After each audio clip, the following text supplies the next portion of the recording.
اعوذ باللہ من الشیطان الرجیم بسم اللہ الرحمن الرحیم۔ ناظرین و سامعین السلام علیکم، امید ہے آپ خیریت سے ہوں گے۔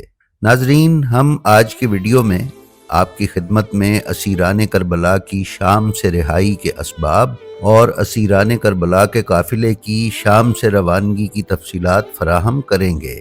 نیز اس قافلے کا 40 پر کربلا آنا اور پھر کربلا سے واپس مدینہ جانے کے کچھ جزیات بھی آپ کی خدمت میں پیش کیے جائیں گے۔ تو آئیے چلتے ہیں اپنی آج کی ویڈیو پر۔ ناظرین، علامہ نجم الحسن کراروی نے اپنی کتاب 14 ستارے میں لکھا ہے کہ اسیران آل محمد اور خواتین عصمت یزید ملعون کے دربار کی تمام مصیبتوں کو جھیلنے کے بعد شام کے قید خانے میں داخل ہوئے۔ قید خانہ بھی ایسا کہ جس پر کوئی چھت نہ تھی، جو خاندان رسول صلی اللہ علیہ وآلہ وسلم کی ان خواتین اور بچوں کو گرمی و سردی کی شدت سے محفوظ رکھ سکتی۔ علامہ ابن طاؤس لحوف میں لکھتے ہیں کہ ان کے چہرے متغیر ہو گئے تھے۔ 1 سال یعنی پورے 4 موسم قید کی سختیاں جھیلنے کے بعد ان حضرات کی رہائی کا فیصلہ یزید کی بیوی ہند کے ایک خواب کی وجہ سے ہوا۔ اس خواب میں ہند نے جناب رسول خدا صلی اللہ علیہ وآلہ وسلم کو حیران و پریشان اور گریہ و زاری اور نوحہ خوانی کرتے دیکھا۔ ہند اس خواب سے پریشان ہو کر بیدار ہوئی اور یزید کو اپنا خواب سنایا۔ اس پر وہ ملعون خوفزدہ ہوا اور زمین پر گر پڑا اور کوئی جواب نہ دے سکا۔ جب صبح ہوئی تو اس نے اہل بیت کو طلب کیا اور انہیں اختیار دیا کہ وہ شام میں رہیں یا مدینہ واپس چلے جائیں۔ اس پر سید سجاد علیہ السلام نے جناب زینب سلام اللہ علیہا کے فرمانے پر یزید سے ایک خالی مکان گریہ و ماتم کرنے کے لیے مہیا کرنے کا کہا، لہٰذا ایک مکان خالی کروا دیا گیا۔ آل رسول صلی اللہ علیہ وآلہ وسلم 7 شب و روز اس مکان میں اپنے شہداء کا ماتم کرتے رہے۔ یہ پہلی مجلس عزا اور ماتم امام حسین علیہ السلام ہے جس کی بنیاد سرزمین دمشق میں رکھی گئی، اور یہ پہلا امام بارگاہ تھا جس کا قیام حضرت زینب و امام سجاد علیہ السلام کی حکمت کی وجہ سے ہوا۔ پھر بشیر بن جزلم کے ہمراہ ان کی روانگی براہ کربلا مدینہ کے لیے عمل میں آئی۔ امام حسین علیہ السلام کا یہ لٹا ہوا قافلہ 20 صفر المظفر سن 62 ہجری یوم چہلم وارد کربلا ہوا۔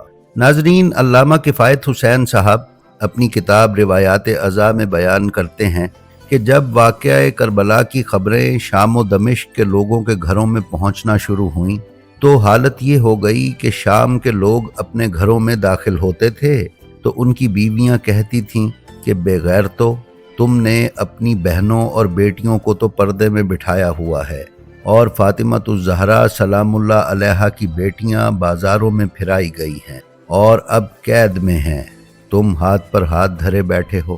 یزید کو عوامی رد عمل کا خطرہ درپیش ہوا، اس پر اس نے آل محمد کو رہا کرنے کا فیصلہ کیا۔ ناظرین، آیت اللہ دہ سرخی نے اپنی کتاب رمز المصیبہ میں کتاب مسیر الاحزان اور لحوف ابن طاؤس وغیرہ کے حوالے سے بیان کیا ہے کہ یزید نے اہل بیت کو طلب کیا اور امام سجاد علیہ السلام سے کہا کہ اپنی کوئی 3 حاجات بیان کریں، وہ میں ضرور پوری کروں گا۔ امام سجاد علیہ السلام نے فرمایا، مجھے میرے والد کا سر لا دو تاکہ میں ان کی زیارت کر سکوں۔ دوسری حاجت یہ ہے کہ جو ہمارا مال تیرے لشکر نے لوٹا ہے وہ واپس کر دے، اور تیسری حاجت یہ ہے کہ اگر تو مجھے قتل کرنا چاہتا ہے تو کوئی امین آدمی مقرر کر کہ جو اہل بیت رسول صلی اللہ علیہ وآلہ وسلم کو مدینہ پہنچا دے۔ ناظرین، امام حسین علیہ السلام اور ان کے رفقا کے سرہائے مقدسہ پر ہم اپنی اگلی ویڈیو میں تفصیل آپ کی خدمت میں پیش کریں گے کہ یہ سر یزید سے کیسے حاصل ہوئے اور انہیں کربلا لا کر کس طریقے سے دفن کیا گیا۔ امام کی دوسری خواہش کے سلسلے میں یزید نے امام زین العابدین علیہ السلام سے کہا کہ میں آپ کو قتل نہیں کروں گا، میں آپ کو چھوڑتا ہوں، نیز یہ کہ اپنے اہل بیت کے ساتھ آپ ہی مدینہ جائیں گے۔ تیسرا یہ کہ کربلا کے میدان میں آپ کا مال کس کس نے لوٹا اور اب وہ کہاں ہے، اس کا تعین کرنا مشکل ہے۔ آپ چاہیں تو اس مال کی دگنی قیمت میں آپ کو دینے کو تیار ہوں۔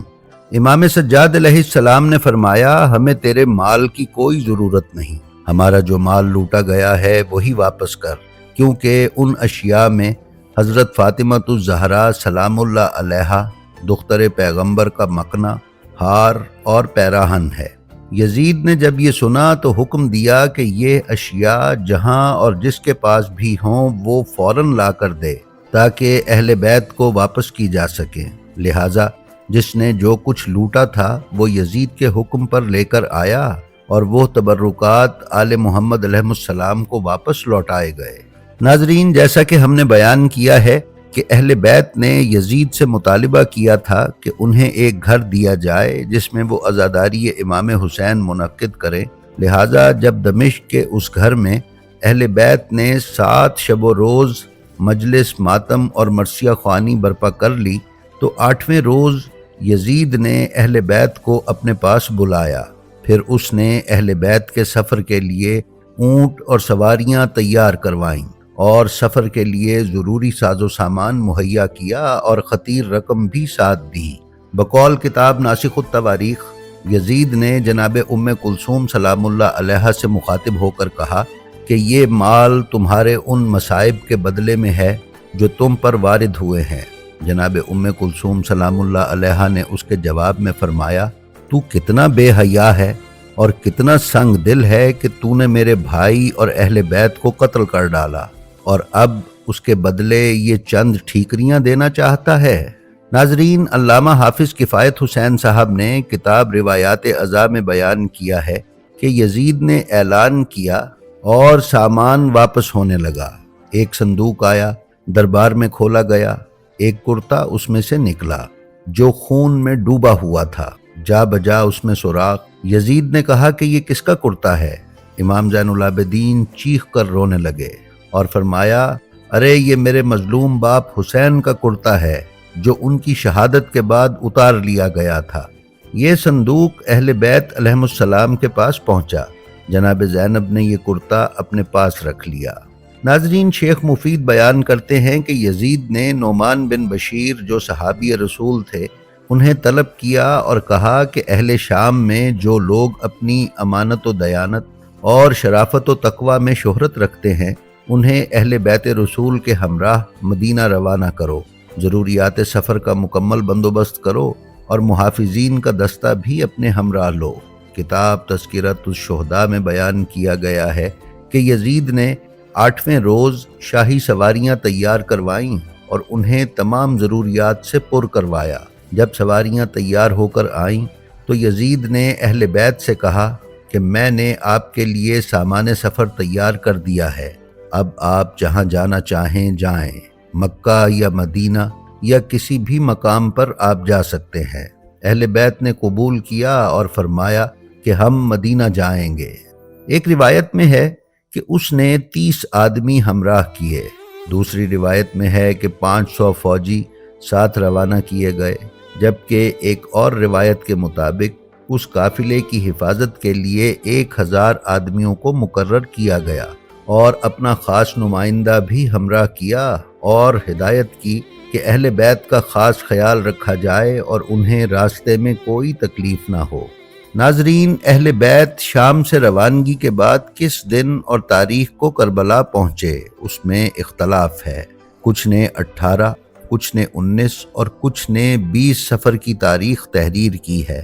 بہرحال جب اہل بیت کربلا پہنچے تو حضرت جابر بن عبداللہ انصاری ایک جماعت کے ساتھ امام حسین علیہ السلام کی تربت کی زیارت کے لیے وہاں آ چکے تھے۔ جب اہل بیت علیہ السلام کی سواریاں کربلا کی حدود کے اندر آئیں اور اہل بیت علیہ السلام کی نگاہیں شہدائے کربلا کی قبروں پر پڑیں تو فوراً اپنی سواریوں سے اترے۔ ایک دفعہ پھر غم کی تجدید ہوئی۔ کربلا کے یوم عاشورہ کے مناظر دل و دماغ میں گھوم گئے۔ سیدانیوں نے شہداء کی قبروں پر جی بھر کر بیان کیے، چند دن کربلا میں اقامت کی اور دنوں رات مجلس و ماتم اور عزاداری برپا کی، پھر کچھ دن کے بعد وہاں سے مدینہ کوچ فرمایا۔ ناظرین، علامہ حافظ کفایت حسین صاحب نے روایات عزا میں بیان کیا ہے کہ جس وقت یہ قافلہ کربلا سے واپس مدینہ پہنچا تو راستے میں بنی ہاشم کی خواتین نے حضرت زینب سلام اللہ علیہا سے کہا، آقا زادی چلیے اپنے گھر کی طرف۔ تو جناب زینب نے کہا، اپنے گھر نہیں جاؤں گی، ابھی نانا کے پاس جانا ہے۔ پھر نانا کے روضے پر گئیں اور چوکھٹ کو ہاتھ سے پکڑ کر کہا، نانا زینب آ گئی ہے اور آپ کا دین قیامت تک برباد نہ ہوگا، نانا ایک تحفہ لائی ہوں۔ پھر امام حسین علیہ السلام کا خون آلود کرتا نکال کر نبی کی قبر پر رکھ دیا۔ جی تو ناظرین، یہ تھی ہماری آج کی ویڈیو۔ ہماری آپ سے درخواست ہے کہ ہماری ویڈیوز کے لنک اپنے حلقہ احباب میں شیئر کر کے علوم محمد و آل محمد کی ترویج و اشاعت میں حصہ دار بنیں، اپنا اور اپنے متعلقین کا بے حد خیال رکھیں اور خلق خدا میں آسانیاں تقسیم کرتے رہیں۔ خدا آپ کا حامی و ناصر ہو۔ السلام علیکم۔